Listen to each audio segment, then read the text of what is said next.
So yes, some of my favorite foods are junk food. Hello, my fellow fasting foodie friend. I am constantly critiqued for the foods that I eat on my intermittent fasting channel. I share with you guys pretty openly that I eat without restriction. I eat the foods that I like. Does that mean I eat any quantity of any food every day? Absolutely not. There is moderation, there is conscious thought behind it, but I don't have any single food that I don't eat. And if I want to eat something in a day, chances are I probably am going to. That gets me a lot of hate. Also, if you're here judging me because I eat everyday foods or the standard American diet and that pisses you off, my channel is not for you. My goal in sharing my fasting journey and what I eat on a daily basis and the protocols that I use is I want you as my fasting friend to see yourself. I want you to see success even in a diet that reflects what you eat. My channel is to reach you, and when you see the foods that I eat, you feel represented. And instead of feeling doom and gloom because you don't have a perfect diet, you see your lifestyle and your food choices represented, and you feel hope. Hope that success can come even without a perfect diet.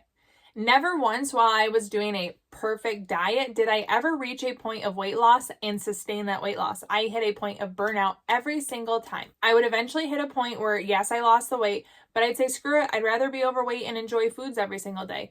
And then I would give up on the diet and I would swing the pendulum back to my old ways of eating all day long and gain the weight back, and probably with some interest at that point. That is until I found intermittent fasting, and that's exactly why I don't restrict myself. Intermittent fasting is a lifestyle that allows me to find success. Sure, I don't have a bikini body and I still have some excess fat on my body. I'm not trying to be anyone's image of a perfect body. I'm trying to feel good about myself physically and mentally, and I have found that with fasting and zero restrictions. I want these benefits for me and for you to be lifelong, which means they have to be sustainable.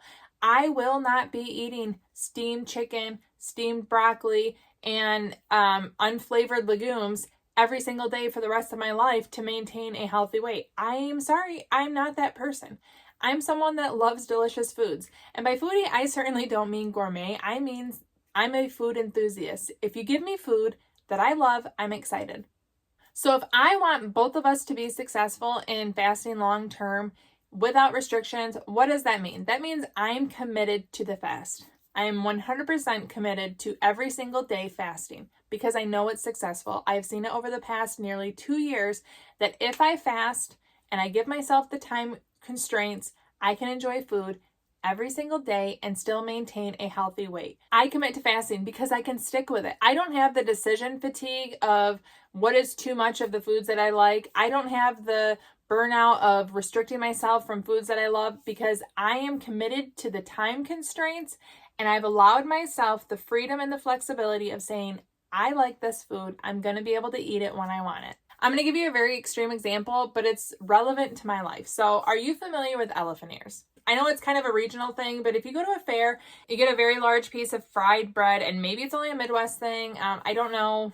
I feel like different regions maybe call it different stuff, but it's a really large piece of very thin fried bread, and I love them. Ever since I was a kid, we'd go to like an art festival and we'd get one to share as a family. I just thought it was decadent.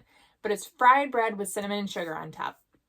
And some places you can put fruit on it, but screw the fruit. I want cinnamon sugar. Not only do I love them and love to get them, like if I'm at a fair, like how often do you go to a fair? So it's not something I eat frequently, but I learned to make them at home. And it's a process. You make the dough, you let the dough rise, you divide the dough, you let the dough rise again, you heat the oil, you fry each of them individually, and then you put cinnamon sugar on them. And it's the process takes a while. So if I'm making it, I definitely want to be able to enjoy it. And maybe I'll enjoy 2 within a day period because the effort, I want to reap the reward. If I was on Weight Watchers or calorie restriction, having the flexibility to make elephant ears for myself, for my friends, I've even made them for neighbors, it just felt like it wasn't worth it. But then I had the mental burden of, dang, I don't get to enjoy one of my favorite foods. I don't get to enjoy the process of cooking and making these and sharing these with people.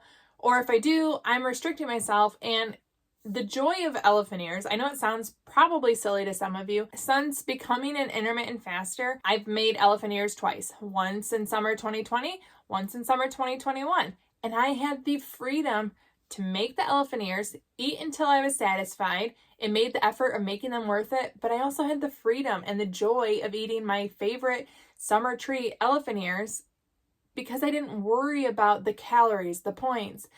I shouldn't have done that. I should have done that. Or heck, if I'm going to break my Weight Watchers today, I might as well eat 6 of them, because I didn't do that. I didn't feel the restriction. I was able to enjoy elephant ears. And it's things like that where the freedom and the flexibility to enjoy my favorite foods, I don't have to do it frequently to have it be a part of my life.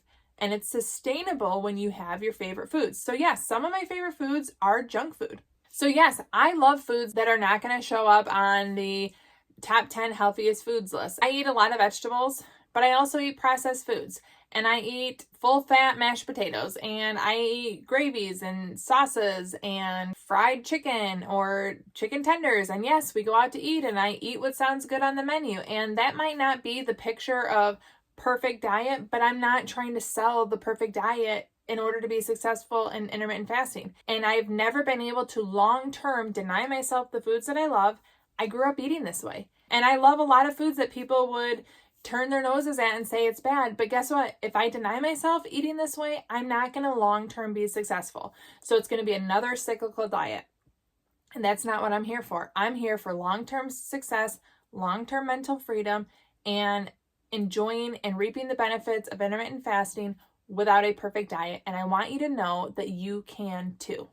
On the flip side, am I here to encourage you to have a crappy diet? Absolutely not. I'm not trying to tell you, oh, you eat great foods, but please start to eat the nachos instead. Please also add a donut to your diet. I'm not telling you to add foods. I'm just trying to be an encouragement to people that eat an everyday diet like me. Yes, that includes sugar. Yes, that includes carbs. Yes, that includes butter. I want you to know that it's possible to still eat foods that you already are eating and see success in intermittent fasting. Will it always get you to a size 0? Probably not. But can you see a lot of freedom and flexibility and the ability to reap benefits with intermittent fasting and still enjoying your favorite foods? Yes, I absolutely believe that's possible for everyone. I also want to point out my tastes have indeed changed since I began intermittent fasting almost 2 years ago. For instance, I used to love blueberry black coffee.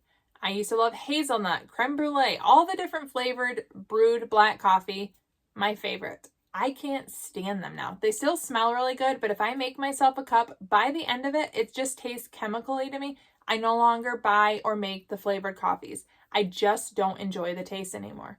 I also used to love oatmeal cream pies, the Christmas cakes from Little Debbie's, all varieties basically. I recently at Christmas bought the Little Debbie Christmas cakes, and I didn't like them this year. I did the previous year. If we were on a road trip when we stopped at like a convenience store, oatmeal cream pie was always my favorite. I no longer like it. It's too processed. It doesn't taste good. Or sour cream and onion chips. The orange powder used to be like some sort of an addiction for me. Like I could down a bag, no problem. If I eat those chips now, I don't even get the appeal. I still like chips, but I can't eat the super powdery ones anymore without it tasting extremely chemically. I don't know what changed, but I am trusting my body to naturally tell me we don't like these foods anymore. Nope, you don't want to eat that anymore. And guess what?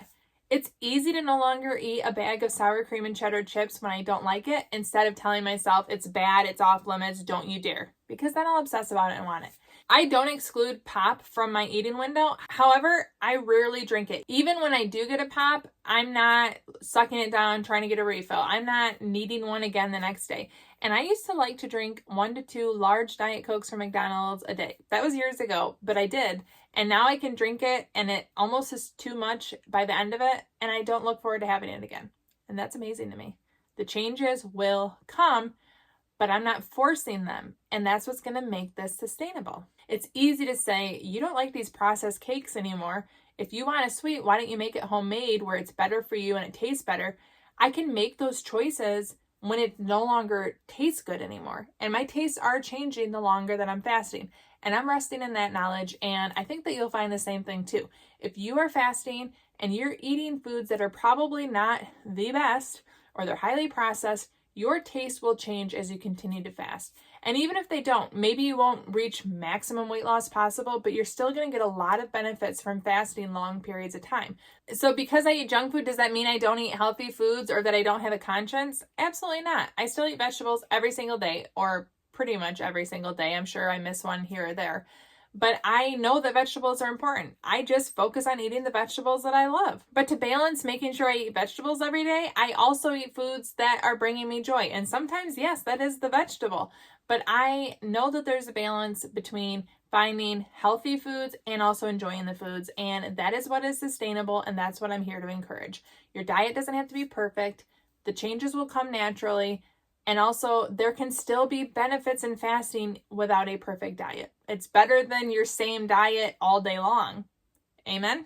So, as I've confessed by now, yes, I know that my diet includes junk food. However, I am a curious person and I am all about making short-term changes, delaying, not denying, as Jen Stevens titled her first book.